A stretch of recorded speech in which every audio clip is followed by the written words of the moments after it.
John Mateer, quarterback, Oklahoma. John Mateer, a guy who is looking to turn the SEC upside down. You probably didn't stay up late watching Washington State last year, but this dude, he was cooking. Mateer tossed for 3,100 plus yards, added 27 touchdowns, and had only 6 picks. Pretty solid, right? But here's the kicker. He also ran for over 1,000 yards and punched in 11 more scores on the ground. He's basically a video game come to life. Now he's at Oklahoma, and guess who's running the offense? His old coordinator from Wazoo. So he's not learning a new system, he's stepping into one he already knows, just with better weapons around him. This is exactly what the Sooners needed after Dillon Gabriel left. A guy who can sling it, run it, and take over the game when things break down.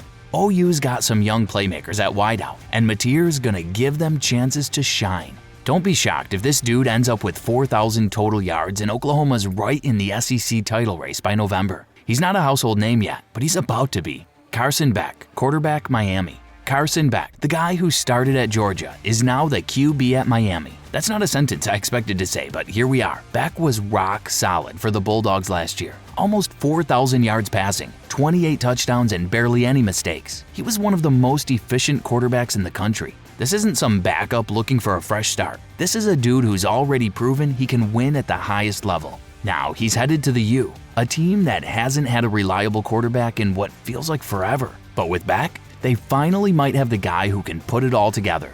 He's got a cannon for an arm, doesn't get rattled, and makes smart decisions. Plus, Miami's got legit weapons at wide receiver and a running game that can keep defenses honest. If the O-line holds up, Beck's gonna feast. Look, it's been a minute since Miami was really back, but with Carson Beck under center, it might finally be time to believe the hype.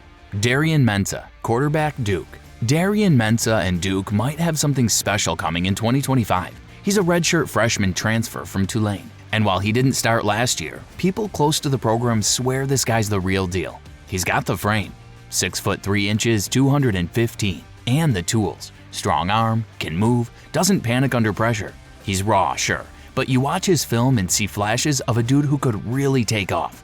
With Riley Leonard off to Notre Dame and a new coaching staff coming in, Duke needed a spark, and Mensah might be it. He's got 3 years left to play, and they're not bringing him in to ride the bench. Expect Duke to keep it simple early. Quick throws, some RPOs, maybe a little zone read. But if he settles in, watch out. He could become one of those ACC names that sneaks up on you, especially late in the season. Duke might not be a powerhouse, but Mensah gives them something they haven't had in a while. Hope for the future. Ethan Onianwa, tackle, Ohio State.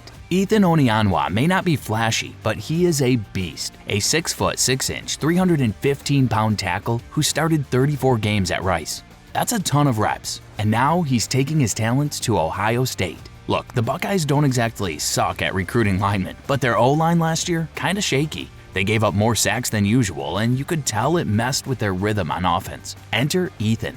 He's not just some body off the bench, he's legit. Strong hands, good feet, plays with a chip on his shoulder. He's the kind of guy you plug in at left tackle and forget about, which is exactly what you want from your linemen. And here's the kicker. Whoever wins the Buckeyes quarterback battle is gonna love this dude. Whether it's Julian Sayin or Lincoln Kienholz, having Ethan locking down the edge means more time to throw, more deep shots, and fewer oh-no moments. You're not gonna see his name in the box score, but trust me, Onianwa might be one of the most important pieces of Ohio State's entire playoff push. Roman Hebi, running back, Indiana. Roman Hebi has brought his running game to Indiana, and he might be the best running back the Hoosiers have had in years. Hebi comes over from Maryland, where he quietly put up some really solid numbers. Over 880 scrimmage yards last season, and this wasn't a one-year fluke. He's been doing it for 3 straight years. Runs hard, catches passes, blocks when he needs to. Just a smart, dependable back. And that's exactly what Indiana needs. Their offense was rough.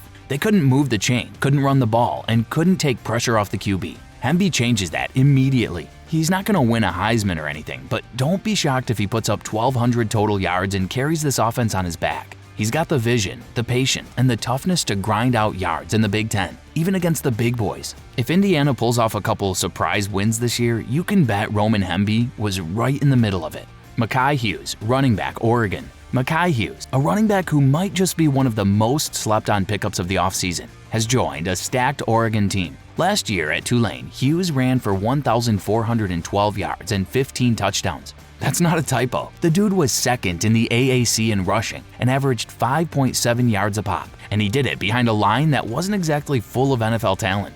Now he's headed to Eugene, joining a Ducks offense that just keeps reloading. They've got a new quarterback in Dante Moore, and what better way to ease in a young QB than with a reliable downhill back like Hughes. He's tough between the tackles, doesn't fumble, and can wear down defenses late in games. This is the kind of transfer that doesn't make headlines on day one, but ends up being a huge part of a championship run. Hughes gives Oregon balance. He gives them options. He gives them a workhorse. By midseason, don't be surprised if Oregon fans are wondering how they ever lived without him. Patrick Payton, edge rusher, LSU. Patrick Payton is joining a monster LSU defense as a 6'5" edge rusher who's coming off a monster year at Florida State. LSU's gonna feast with this guy on their side. If you're building a pass rusher in a lab, he might look like this dude. Payton had 7 sacks, 14.5 tackles for loss, and was constantly making life miserable for quarterbacks. He's got long arms, great burst, and that SEC-style motor, even though he was wrecking folks in the ACC. LSU had some major issues on defense last year, especially with generating pressure. They gave up chunk plays, got pushed around up front, and honestly looked soft in big moments. Adding Payton changes all that. He's the type of guy who commands double teams and still finds a way to get home. And he's not just a pass rusher. He sets the edge against the run and plays with real discipline. It's rare. If he stays healthy, Payton could easily end up with double-digit sacks in the SEC. He gives LSU exactly what they've been missing, a defensive tone setter who forces teams to change their game plan. Weri, defensive line, Nebraska. Weri, one of the highest-rated D linemen in the country, just flipped from Mizzou to the Huskers. This guy is the truth. He was a 5-star coming out of high school, 6 foot 6 inches, 265, and moves like a linebacker. Total freak. And while he didn't get a ton of snaps at Missouri last year, the flashes were there. You saw the power, the quickness, the ability to blow up plays in the backfield. Now he's getting a chance to step into a starting role at Nebraska, and they're going to build the whole defensive line around him. He's got the kind of upside where you blink and he's in the backfield. And at just 19 years old, that's scary. Matt Rule's trying to build a blue-collar, smash-mouth defense, and Weri fits that mold perfectly. By next year, this kid might be getting first-round NFL buzz, and Nebraska fans can say they got him before the breakout. Andrew Simpson, linebacker, North Carolina. Andrew Simpson, formerly of Boise State, is now a Tar Heel, and he's going to make some noise in the ACC. At Boise, Simpson was everywhere. He racked up 82 tackles, 8.5 tackles for loss, and 4 sacks last year. He plays like his hair's on fire, sideline to sideline, always around the ball, and not afraid to light someone up. UNC's defense, let's be honest, it needed help. They got torched way too often, especially against the run. Simpson steps in as an immediate leader, and more importantly, a sure tackler. He doesn't miss, and he's smart, reads plays fast, and doesn't fall for the window dressing. You'll see him wearing the green dot, calling plays, setting the tone. He's that guy. He'll be the heartbeat of a UNC defense that's trying to toughen up and play with some edge. If Carolina wants to compete with the big boys in the ACC, they're going to need a defense that match their offense. Simpson is a big step in that direction. Mohamed Toure, linebacker, Rutgers. Mohamed Toure entered the portal, then came right back home to Rutgers. Not quite the same situation as the other, but honestly, that might be the best decision he could have made. Toure is a straight-up veteran leader. He's been with the program through the thick and thin, and he's produced 3 sacks, 6.5 tackles for loss, and tons of pressure in 2024. He's not flashy, but he's relentless. The guy just works. Rutgers doesn't get a lot of hype, but their defense has been sneaky solid. Toure brings stability, accountability, and a nasty streak that coaches love. You can tell the younger guys look up to him. He's like having an extra coach on the field. He's also one of those players who plays with pride. Could have left, didn't, and now he's coming back to finish the job. That kind of loyalty, that means something. Toure might not show up on every highlight reel, but if Rutgers hangs around in Big Ten games they're not supposed to, this guy will be a huge reason why. Julian Humphrey, cornerback, Texas A&M. Julian Humphrey coming to College Station is a big get for the Aggies, a cornerback who spent the last couple seasons learning under Kirby Smart's defense factory at Georgia. That's like transferring from DB grad school. Humphrey's a former top 100 recruit, long and physical with straight line speed and the kind of twitch coaches drool over. He didn't get a full-time starting job at Georgia. That secondary's stacked with NFL dudes. But when he got on the field, he made things happen. You could just see the talent pop. Now he gets a fresh start at A&M, and they desperately need help in the back end.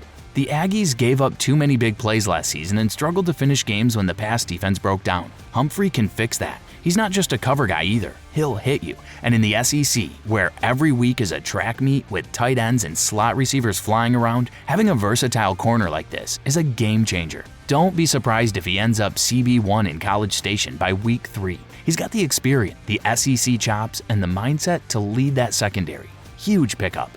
Jordan Allen, cornerback, Houston. Jordan Allen is making the move from Baton Rouge to Houston. Another SEC corner sliding into a bigger role. And honestly, this one's flying way under the radar. Allen didn't get a ton of snaps at LSU. Tough to crack that depth chart. But he's 6 feet, has solid hips, and plays with serious confidence. What he did get at LSU was training in a top-tier defensive system, going up against NFL-caliber receivers in practice. That's the kind of stuff that doesn't show up on a stat sheet, but it shows up on game day. Houston is rebuilding its secondary, and Allen's going to get a real shot to start right away.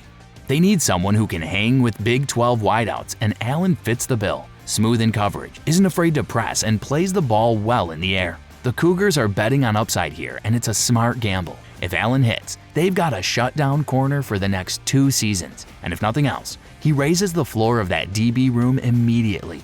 Could be one of those guys that we hear the talking heads saying has quietly become one of the best portal pickups by season's end. Bookmark it. And now it's your turn. Drop a comment. Which transfers did we miss? Is there anyone from your team that you're excited to see hit the field for the first time this season? If you enjoyed watching this video, click to subscribe, and we'll see you in the next one.